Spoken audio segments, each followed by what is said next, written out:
कक्षा छठवीं हिंदी भाषा भारती पाठ 9 पद और दोहे। केंद्रीय भाव। इस पाठ में मीराबाई, कबीरदास व रहीम की रचनाएं प्रस्तुत की गई है। मीराबाई ने अपने पद में श्री कृष्ण के प्रति समर्पण भाव को व्यक्त किया है। कबीरदास व रहीम ने अपने दोहों में गरीबों के प्रति सहानुभूति, समाज सेवा, आलस्य त्याग, संतोष, सच्ची मित्रता, समाज सेवा आदि सद्गुणों को जीवन में उतारने का संदेश दिया है। मीरा ने अपने पदों में श्री कृष्ण के प्रति समर्पण भाव और दाम्पत्य भाव की भक्ति को अभिव्यक्त किया है। कबीर समाज सुधारक थे। वे चाहते थे कि समाज में भाईचारा बना रहे, अतः उन्होंने लोगों को लोभ, क्रोध, गर्व आदि बुराइयों को से दूर रहकर एक दूसरे के प्रति दया तथा समत्व भाव जागृत करने की प्रेरणा दी है।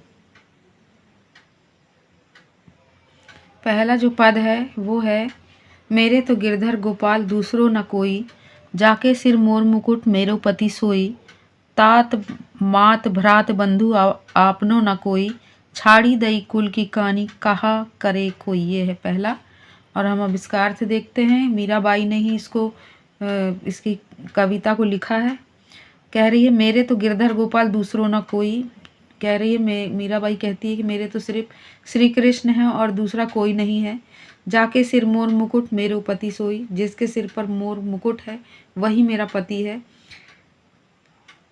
तात भात भ्रात बंधु आपनो न कोई, मेरा कोई भी नहीं है। अर्थात ना तो मेरे माता पिता भाई बंधु मेरा कोई नहीं है। छाड़ी दई कुल की कहानी कहा करे कोई। कह रही मैंने तो अपनी कुल की लाज को छोड़ दिया है, अब मेरा कोई क्या कर सकता है। नेक्स्ट है, संतन ढिक बैठी बैठी लोक लाज खोई, चुनरी के किए टूक ओढ़ लीनी लोई, मोती मूंगे उतारी वन माला पोई, अशुवन जल सींच सींच प्रेम बोली बोई, प्रेम बेली बोई। अब तो बेली फैल गई आनंद फल होई। ये यहाँ तक दूसरा पद है। तो यहाँ पर मीराबाई कहती है कि संतन ढिक बैठी बैठी लोक लाज खोई। कह रही है मैं संतों के पास बैठ बैठ के लोक लाज मैंने खो दी है। चुनरी के किए टूक ओढ़ लीनी लोई। कह रही मैंने अपनी जो चुनरी है उसके 2 टुकड़े कर दिए हैं और मैंने कंबल ओढ़ लिया है। मोती मूंगे उतारी वन माला पोई। कहती है मैंने सारे मोती और मूंगे और जेवर सारे उतार दिए हैं और वन माला पोई यानी फूलों की माला मैंने पहन ली है। असुवन जल सींच सींच प्रेम बेली बोई। कह रही है कि श्री कृष्ण के प्रति जो मेरा प्रेम है उसको मैंने आंसुओं के साथ सींच सींच कर उस प्रेम की बेल को बड़ा किया है। अब तो बेली फैल गई आनंद फल हुई। अब तो जो प्रेम की बेल है वो बड़ी हो गई है, फैल गई है और अब उसमें आनंद रूपी फल लगने लगे हैं। नेक्स्ट है, प्रेम की मथनियाँ बड़े जतन से बिलोई, घृत घृत सब काढ़ी लियो छाछ पियो कोई, भगत देखी राजी भई जगत देखी रोई, दासी मीरा लाल गिरधर तारो अब मोही।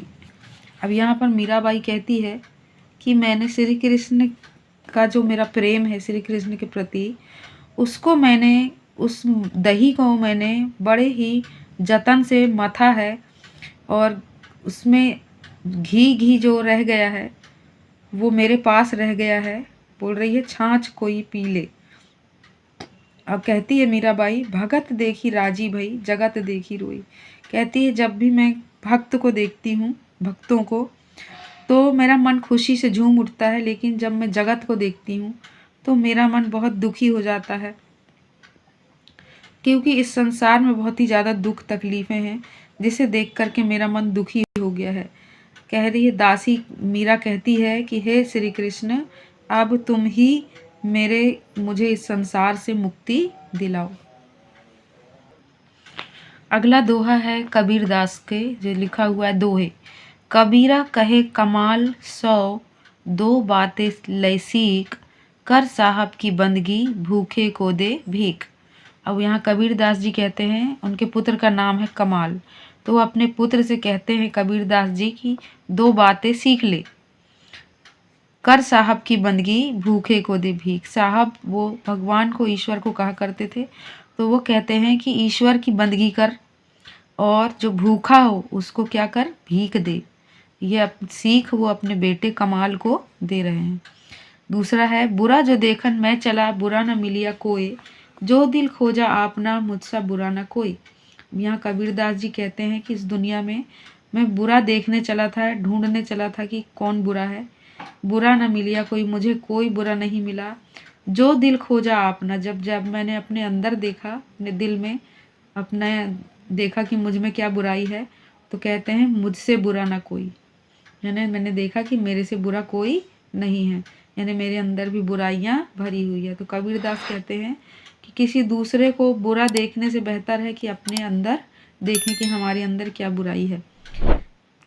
तीसरा है, कबीरा सोई पीर है, ओ जाने पर पीर, जो पर पीर न जाने सो काफिर बेपीर। अब यहाँ पर कबीरदास जी कहते हैं कि वो ही सच्चा संत है जो जाने पर पीर, जो दूसरों के पीर को यानी दुखों को समझता है, जानता है। जो पर पीर न जाने, जो दूसरों के दुखों को नहीं जानता है, वो कैसा है, जो दूसरों के दुखों को नहीं जानता है वो कैसा है कि उसमें कहना चाहिए कि अच्छा व्यक्ति नहीं है, वो धर्म का विरोध करने वाला व्यक्ति है, अधर्मी व्यक्ति है।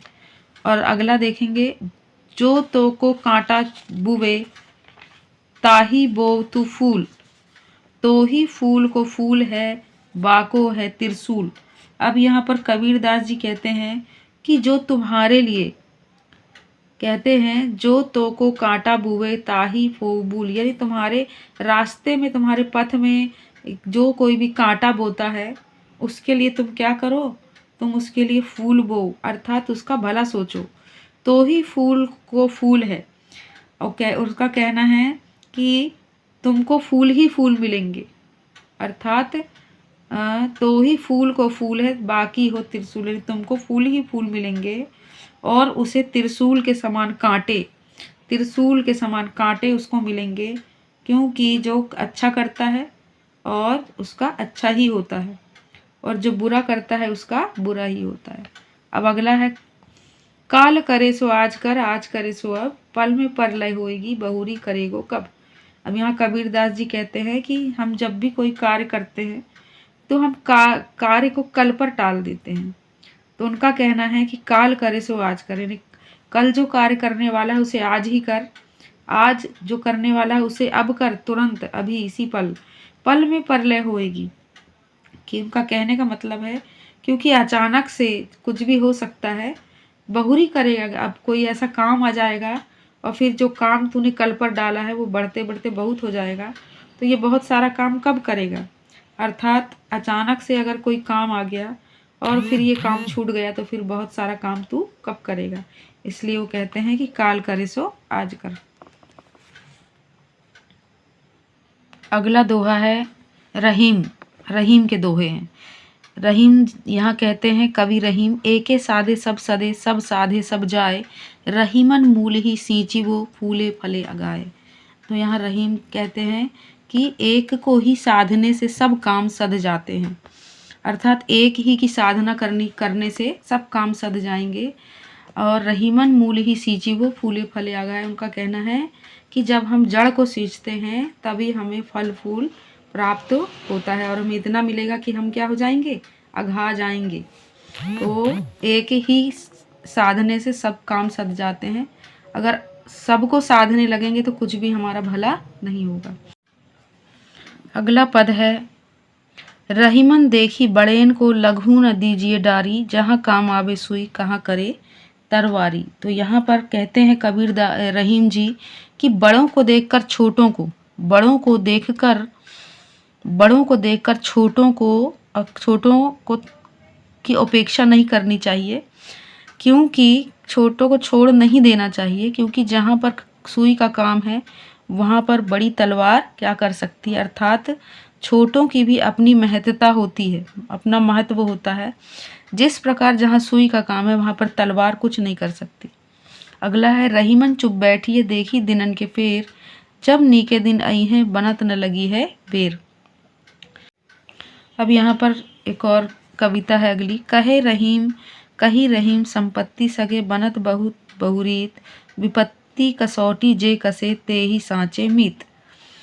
रहीम जी यहाँ पर कहते हैं कि जब हमारे पास क्या होता है, बहुत सारी संपत्ति रहती है, तो हमारे सगे संबंधी बहुत सारे नाते रिश्तेदार बन जाते हैं, लेकिन जब हमारे ऊपर विपत्ति आती है, विपत्ति परखने के लिए आती है, जो विपत्ति में साथ देता है वही क्या होता है, खरा व्यक्ति। वही जो व्यक्ति हमारी विपत्ति में साथ देता है वही हमारा सच्चा मित्र है।